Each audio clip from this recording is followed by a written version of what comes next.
Assalamualaikum warahmatullahi wabarakatuh. Kembali lagi di channel Kisah Warganet. Di video kali ini, saya akan menceritakan sebuah cerita yang saya dapatkan dari akun Facebooknya Loka Rehana. Cerita ini berjudul Aku Ingin Nama. Seperti apa ceritanya? Langsung kita ke ceritanya.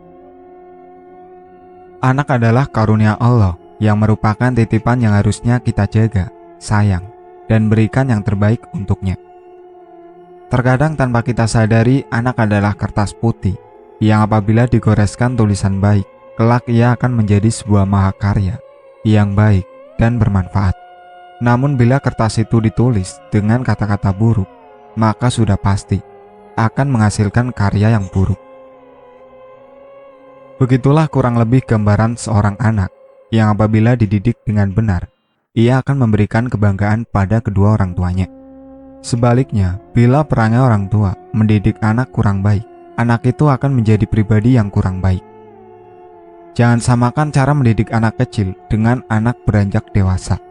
Di saat kita mendidik anak kita dari kecil penuh kasih sayang dan kesabaran, namun saat ia beranjak dewasa, jadikan dia seperti teman, sahabat, agar ia bisa merasa nyaman dengan kita sebagai orang tua. Namun sebuah kisah kali ini yang membuatku terenyuh terjadi di sebuah daerah perkotaan. Sebut saja kedua pasangan remaja ini bernama Alam dan Cinta. Mereka merupakan pasangan remaja yang kini duduk di bangku kuliah. Hidup di perkotaan membuat mereka bebas melakukan apapun di luar batas norma agama. Tanpa terikat pernikahan, mereka sudah terlalu jauh melakukan hubungan layaknya pasangan suami istri. Sehingga suatu ketika, Santi dinyatakan hamil saat ia memeriksakan diri ke sebuah klinik yang tak jauh dari tempat kosannya.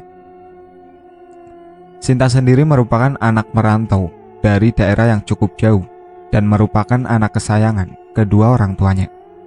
Apapun mereka berikan dan penuhi sesuai keinginan Cinta. Awal Cinta minta izin untuk berkuliah di ibu kota. Kedua orang tua melarang karena mereka tak memiliki sanak saudara di perkotaan. Namun berkat bujuk rayu Cinta, akhirnya kedua orang tua mengizinkan Cinta untuk berkuliah di ibu kota. Dengan syarat Cinta harus setiap hari mengabari keadaannya kepada kedua orang tuanya. Beda halnya dengan Alam. Dia hanyalah seorang pemuda dari keluarga biasa. Ayahnya hanya seorang buruh, sedangkan sang ibu bekerja sebagai pembantu di sebuah komplek yang tak jauh dari mereka tinggal. Hampir setiap hari Alam berkunjung ke kosan Cinta yang terbilang rapi, bagus, dan bebas tentunya, sehingga dengan mudah Alam keluar masuk kosan mewah milik Cinta. Mereka sudah berhubungan sudah seperti suami istri, tanpa ikatan yang sah di mata hukum dan negara. Sudah beberapa hari ini Cinta merasakan mual di setiap pagi dan badannya yang semakin lemas karena tak menerima asupan makanan. Akhirnya ia memutuskan untuk memeriksa diri ke sebuah klinik yang tak jauh dari kosannya. Hasil dari pemeriksaan dokter klinik menyatakan Cinta hamil 15 minggu. Membuat Cinta terkejut, takut, dan panik akan masa depannya kelak. Cinta menangis jadi-jadinya, menyesali keadaan yang baru 1 tahun berkuliah di ibu kota. Ia takut kedua orang tuanya yang kecewa akan dirinya. Setelah merasa tenang, Cinta menghubungi Alam agar ia berkunjung ke kosan Cinta. Hubungan Alam dan Cinta baru beberapa bulan. Mereka dipertemukan karena sebuah acara di kampus mereka. "Lam, bisa datang ke kosan aku nggak?" ucap Cinta lewat ponselnya. "Maaf Sin, malam ini aku nggak bisa datang karena aku harus menemani temanku yang sakit di rumah sakit," jawab Alam. "Tapi ini penting Lam, aku mohon kamu datang ya," ucap Cinta sambil memohon kepada Alam. "Kamu ngerti gak sih, aku bilang gak bisa ya gak bisa," bentak Alam via telepon kepada Cinta.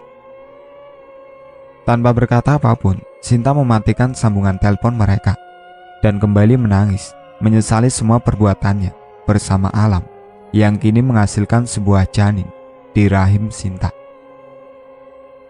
Pukul 1 malam, suara ketukan pintu kosan Sinta terdengar. Karena merasa terganggu, Sinta pun beranjak membuka pintu kosannya.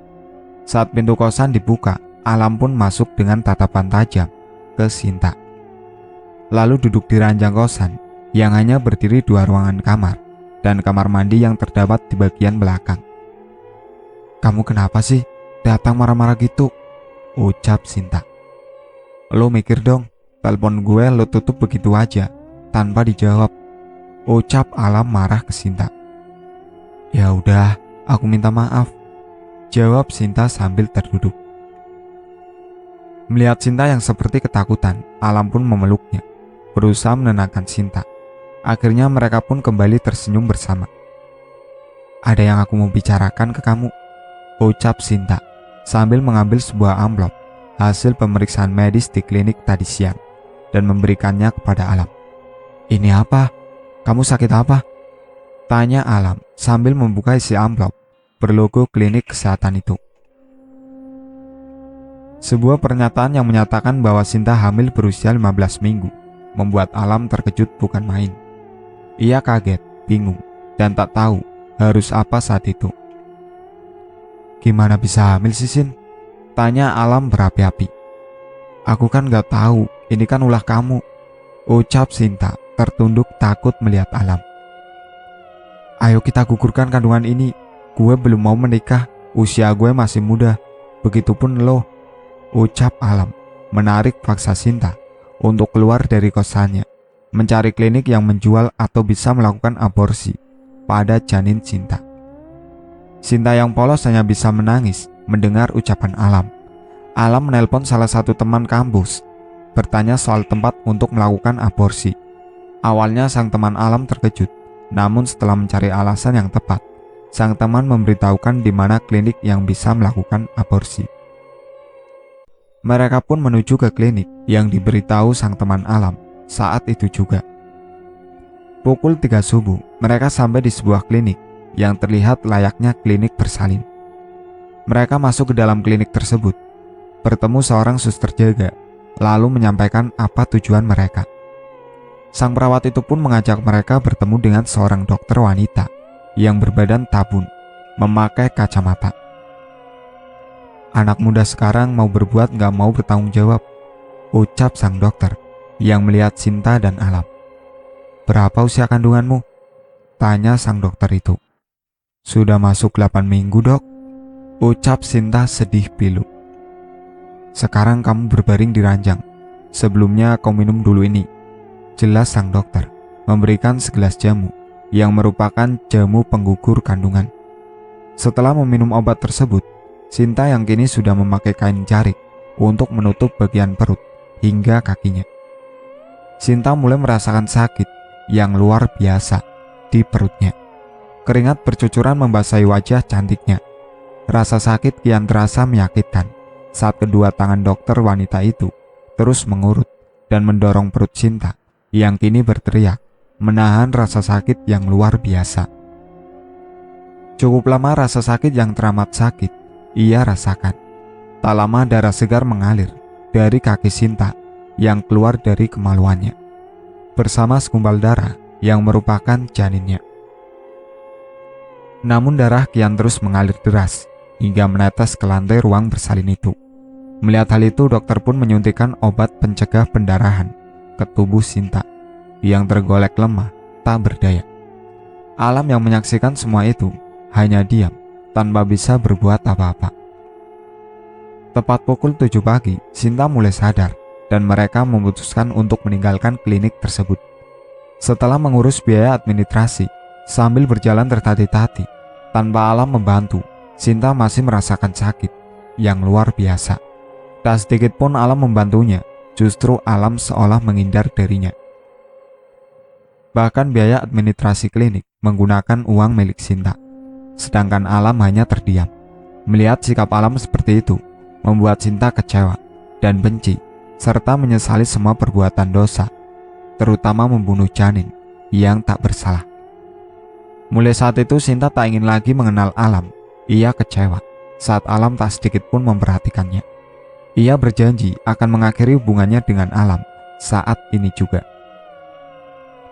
Setiba di kosan, Sinta langsung menyuruh Alam untuk pergi dan jangan pernah datang lagi untuk menemui, mengakhiri hubungan mereka.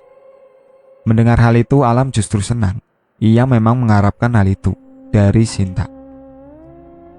Setelah beberapa hari kejadian itu, Alam benar-benar menghilang, bak ditelan bumi. Ia tak sama sekali datang atau sekedar menanyakan keadaan Sinta pasca melakukan aborsi. Namun berbeda dengan Sinta, setelah ia melakukan hal itu, justru ia dihantui rasa bersalahnya. Terkadang ia menangis, menyesali semua perbuatannya. Seperti malam ini, Sinta hanya melamun seorang diri dalam kamar kosannya. Ia tak pergi kuliah, bahkan sama sekali tak makan dari pagi hingga malam. Rasa bersalah terus mengantuinya. Lamunannya terhenti saat ia mendengar suara tangisan bayi di sudut kamarnya. Tak hanya itu, bau amis menyeruak, membuatnya mual. Karena tak tahan akan bau amis darah itu, ia pun berlari ke toilet, ingin memuntahkan isi perutnya. Namun belum sampai di toilet, ia melihat banyak sekali darah di lantai kosannya. Darah itu seolah menunjukkan sesuatu. Sinta pun mengikuti arah jejak-jejak darah itu, hingga ke arah pojok dinding kosannya. Alangkah terkejutnya ia melihat sosok anak kecil bersimbah darah, tanpa kulit normal manusia. Sosok itu berlumuran darah berbentuk anak kecil, sambil merentangkan tangannya, seolah ingin dipeluk. Sinta ketakutan sambil menggelengkan kepalanya, menolak keinginan anak kecil berlumuran darah yang terus berjalan tertati-tati, menghampiri. Sinta berjalan mundur ketakutan. Sinta pun naik ke ranjang tempat tidurnya, menutup tubuh gemetarnya dengan selimut. Sosok anak kecil berlumuran darah itu terus mengikutinya hingga berada tepat di hadapan Sinta tanpa kain selimut karena dibuka sosok anak kecil itu. Darah segar mengalir bercucuran mengenai lantai, spray, serta selimut milik Sinta yang kini menatap sosok anak kecil berlumuran darah yang masih merentangkan kedua tangannya. Sosok itu pun berkata, "Aku ingin nama," sambil memeluk Sinta.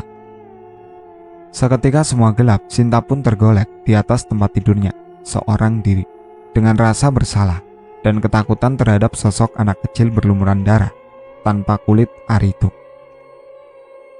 Ketokan pintu kosan menyadarkan Sinta yang ternyata sudah pagi. Suara ketukan pintu berasal dari teman sebelah kamar kosan Sinta yang khawatir akan keadaan Sinta.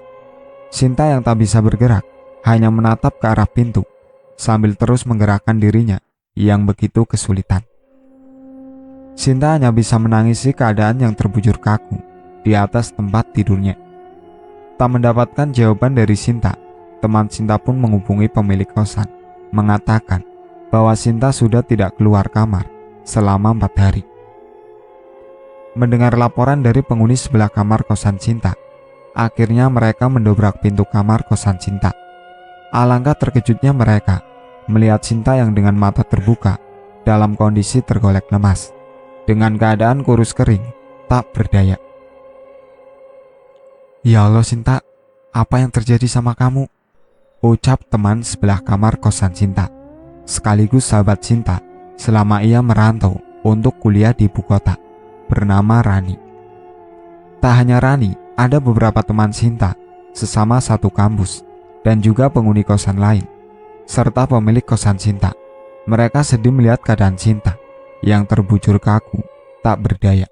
Hanya air mata yang terus mengalir dari mata indahnya. "Kita bawa ke rumah sakit aja kalau gitu," ucap Rani kepada yang lain.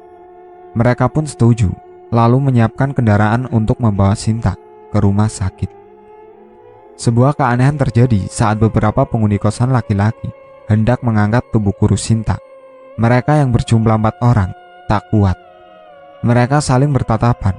Kenapa tubuh kurus Sinta bisa menjadi berat sekali saat diangkat? Berulang kali mereka mencoba, bahkan sampai berganti orang. Tak ada juga yang sanggup mengangkat tubuh kurus Sinta. Sedangkan Sinta hanya menangis, meratapi keadaan yang seperti mayat hidup. Bisa merasakan semua keadaan, namun lisannya kaku, tak bisa mengucapkan apapun. Begitupun tubuhnya. "Sebenarnya apa yang terjadi ya sama Sinta?" ucap salah satu penghuni kosan kamar Sinta. Semakin hari kondisi Sinta sungguh memprihatinkan, sehingga teman Sinta menghubungi keluarga Sinta. Setelah dihubungi pagi hari, malam harinya kedua orang tua Sinta serta beberapa sanak saudara datang ke kosan Sinta melihat keadaannya. Cerita histeris terdengar memilukan. Sang ibu melihat keadaan Sinta yang begitu menyedihkan. Ia tak menyangka sang anak akan seperti ini. Badan yang semakin kurus, wajah yang pucat pasi, serta tubuh yang tak bisa digerakkan. Mulut yang tak bisa berbicara, hanya berkomunikasi lewat tatapan mata serta air mata. Ya Allah nak, kenapa kamu begini? Apa yang terjadi padamu? Ucap sang ibu memeluk tubuh Sinta yang sebenarnya mengeluarkan bau amis, namun tak ada darah. Entah kenapa, bau amis dari tubuh Sinta semakin menyeruak tercium bagi siapa saja yang mendekatinya. Pak, ini anak kita kenapa? Ucap ibunda Sinta menangisi keadaan sang anak. Cari tahu orang yang terakhir dekat dengan Sinta, ucap sang ayah Sinta kepada sanak saudara yang ikut datang ke kosan Sinta. Maaf Pak, perkenalkan, nama saya Rina. Saya teman satu kampus sekaligus tetangga kosan Sinta. Saya terakhir melihat Sinta bersama Alam Pak, yaitu pacar Sinta, selama beberapa bulan ini. Jelas Rina kepada semua orang yang di kamar kosan Sinta, termasuk kedua orang tua Sinta yang terkejut mengetahui fakta bahwa sang anak memiliki seorang kekasih. Lalu kemana pria bernama Alam itu? Apa dia selalu datang saat Sinta sakit seperti ini? Atau justru pergi menghilang? Tanya sang ayah Sinta kepada Rina. Saya melihat Alam terakhir pagi di mana ia mengantar Sinta. Pagi hari lalu, Sinta terlihat pucat seperti menahan sakit. Alam lalu pergi begitu saja tanpa membantu Sinta yang berjalan tertati-tati ke kamar kosannya Pak. Jelas Rina yang memang saat itu melihat Sinta dari kamar kosannya yang berada di lantai atas. Kamu punya nomor telepon Alam nak? Bisa kamu hubungi dia untuk datang ke sini. Ibu mohon bantuannya ya nak, ucap ibu Sinta memohon bantuan pada Rina. Baik bu, ucap Rina beranjak dari tempat itu lalu mencoba menghubungi Alam yang sudah sekian kali ia coba namun nihil. Akhirnya Rina menghubungi teman Alam bernama Rudi untuk membantu mencari Alam. Rina juga menceritakan semua keadaan pada Rudi. Karena hal itulah, Rudi dan beberapa teman kampus Sinta dan Rina membantu mencari Alam. Saat semua mencari keberadaan Alam, keadaan Sinta justru semakin menyedihkan. Darah yang terus mengalir dari kewanitaannya, juga keadaan yang semakin pucat, ditambah tubuh yang tak bisa diangkat oleh siapapun karena semakin berat. Tepat pukul 9 malam saat kedua orang tua Sinta serta beberapa sanak saudara membacakan surat Yasin berharap kesembuhan Sinta, datanglah Alam dengan beberapa orang teman kampusnya. Keadaan Alam yang sudah babak belur di wajahnya terkejut melihat keadaan Sinta. Sin, kenapa kamu jadi begini Sin? Ucap Alam sambil menyentuh tangan kurus Sinta. Sebuah kejadian tak disangka, Sinta mengeluarkan suaranya dengan spontan, membuat yang berada di sana terkejut. Tolong aku Alam, anak kita ingin punya nama dari kita. Tolong Alam, ini menyakiti raga jiwaku. Tolong, ucap Sinta, sontak membuat orang terkejut menatap Alam dengan tatapan tajam, tanpa kecuali kedua orang tua Sinta. Apa maksud ucapanmu nak? Tanya sang ibunda Sinta padanya. Namun Sinta tak mengeluarkan suara tanya, mulutnya saja yang seolah mengucapkan kata maaf, maaf. Terbaca oleh sang ibu dari tatapan mata serta air mata penyesalan dari sang anak. Jelaskan kepada kami semua nak Alam, ucap ayah Sinta sambil menahan amarahnya. Aku mohon maaf karena telah merusak masa depan anak kalian dan juga telah melakukan tindakan berdosa sehingga kami menggugurkan janin Sinta yang sudah berusia 15 minggu. Jelas Alam sambil tertunduk dan menangis menyesali semua perbuatannya. saya juga dihantui sosok anak kecil yang berlumuran darah, meminta nama pada saya setiap malam. Ucap Alam membuat semua orang terdiam. Itu sang janin yang kalian bunuh, minta diberi nama. Dan yang membuat keadaan Mbak Sinta seperti itu, karena sosok janin itu berada di dalam tubuh sang ibunya. Ia mengharapkan pangkuan dari kalian. Ucap seorang wanita berhijab yang berdiri di depan pintu kosan Sinta. Wanita berhijab itu adalah teman dari kakak Rina yang ditelepon Rina untuk datang ke kosannya. Maaf, kalau boleh tahu kenapa Mbak bisa paham hal itu? Tanya sang ayah Sinta yang memang tak mempercayai hal-hal di luar nalar seperti itu. Saya hanya manusia biasa yang tak bisa apa-apa. Saya hanya melihat sosok bayi bajang yang sedang berada di pojok kamar itu. Ucap sang wanita berjilbab itu sambil menunjuk sosok bayi berlumuran darah tanpa kulit ari itu. Innalillahi, sosok apa itu? Ucap semua orang yang melihat sosok bayi berlumuran darah menempel di dinding pojok kamar. Namanya bayi bajang atau roh bayi yang tak berdosa, meminta pengakuan dari sang ibu dan ayahnya yang membunuh secara jalan aborsi.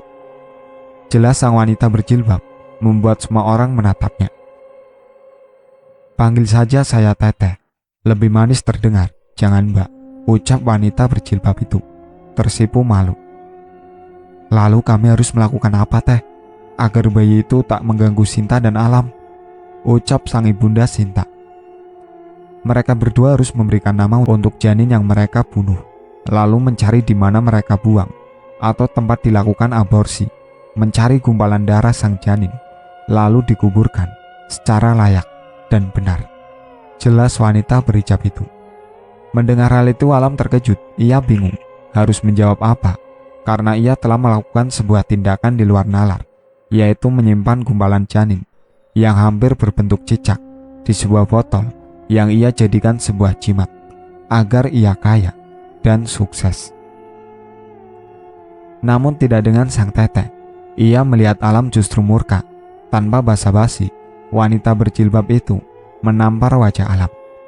Tamparan keras mengenai wajah babak belur Alam. Dasar manusia gak punya otak loh. Kampret, biadab. Semua yang jelek-jelek ada di lo, ucap sang Teteh sambil terus memukul tubuh Alam. Setelah itu wanita berjilbab itu beristighfar sebanyak-banyaknya, lalu menangis. Gak cukup ya lo, bunuh dia. Gak cukup ya lo, hancurin masa depannya. Gak cukup apa lo, siksa dia, ucap sang Teteh menunjukkan ke Sinta dan bayi itu yang kini berada di pojok kamar sambil menatap sedih. Tolong jelaskan kepada kita semua Teh, apa yang sebenarnya terjadi Teh, ucap Rina sambil memeluk sang Teteh agar menenangkannya. Biar si bajingan ini yang menjelaskan, ucap sang Teteh menarik ke arah baju Alam.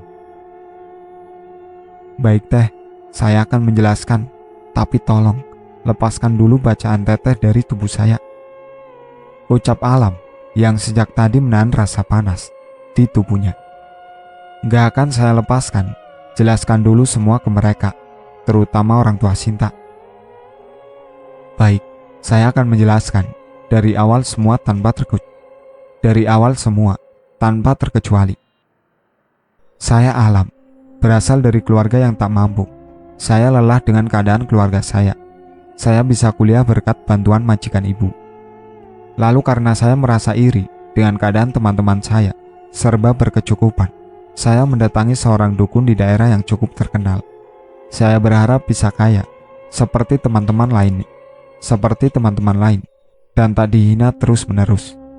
Setelah sampai di dukun, sang dukun berkata, saya harus mengamili seorang wanita, lalu menggugurkan janin yang ia kandung. Kemudian gumpalan darah saya simpan dan bawa ke sang dukun agar dijadikan bayi bajang supaya saya kaya dan sukses. Makanya dari itulah mengamili Sinta dan menggugurkan janin Sinta. Saya sudah sepakat dengan dokter yang membantu menggugurkan bayi Sinta agar gumpalan darah janin itu saya ambil tanpa sepengetahuan Sinta. Makanya setelah semua kejadian itu, Sinta membenci saya karena pelet pengikat saya ke Sinta sudah saya lepas. Hingga Sinta tak pernah menuntut pertanggungjawaban saya. Namun semua rencana saya harus gagal. Karena sebelum gumpalan darah janin saya bawa ke sang dukun, sosok bayi berlumuran darah terus menghantui hidup saya hingga kini. Jelas Alam sambil tertunduk menangisi semua perbuatannya.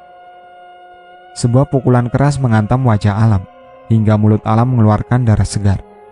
Kurang ajar kau. Sialan, kau tega memanfaatkan dan menghancurkan masa depan anakku. Mati saja kau, mati. Ucap ayah Sinta yang murka, memukul dan menendang Alam tanpa ampun. Istighfar pak, istighfar, ucap ibu Sinta sambil menenangkan sang suami, dibantu dengan yang lain untuk melerai tindakan ayah Sinta. Saya siap menerima ganjaran apapun, termasuk dipenjarakan, ucap Alam yang terbatuk-batuk mengeluarkan darah. Lo gak cuma di penjara doang, mati aja sekalian, ucap Rina yang kini berapi-api. Sebaiknya sekarang bawa laki-laki ini ke kantor polisi. Saya dan beberapa orang di sini untuk membantu Sinta. Semoga Allah memberikan kita semua kekuatannya agar Sinta bisa sembuh seperti sedia kala, ucap sang teteh. Setelah membersihkan kamar kosan Sinta dan membawa Alam ke kantor polisi untuk mempertanggungjawabkan semua perbuatannya. Kini semua orang berkumpul setelah melakukan sholat gaib yang dipimpin ayah Sinta sendiri. Lalu semua dimohon untuk membacakan Yasin. Di saat sang teteh mencoba berkomunikasi dengan sosok yang ada di dalam tubuh Sinta. Singkat cerita, dengan mengucapkan syukur, sosok yang berada di dalam tubuh Sinta berhasil dikeluarkan dan tubuh Sinta bisa digerakkan, lalu diangkat untuk dibersihkan. Setelah semua rasa bersih, Sinta yang kini sudah terduduk lemas sambil bersandar dengan dinding kamar kosannya menggunakan mukena putih milik Rina. Ia menatap ke arah jendela kamar kosannya, melihat sosok bayi cantik yang mirip dengannya. Begitupun sang teteh yang duduk tepat di samping Sinta sambil mengusap punggung Sinta. Sang teteh berkata, "Dialah bayi mungilmu yang baru saja kamu beri nama, yaitu Dina." Sinta tersenyum sambil melambaikan tangan kepada sosok itu yang kini pergi bersama semerbak wangi melati.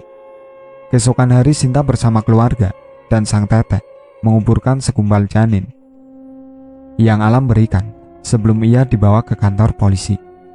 Segumpal darah itu diperlakukan layaknya jasad.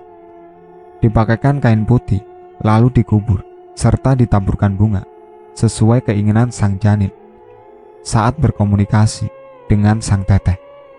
Wallahu a'lam. Semua kuasa Allah dan semua rahasia Allah. Sekian dari saya. Wassalamualaikum warahmatullahi wabarakatuh.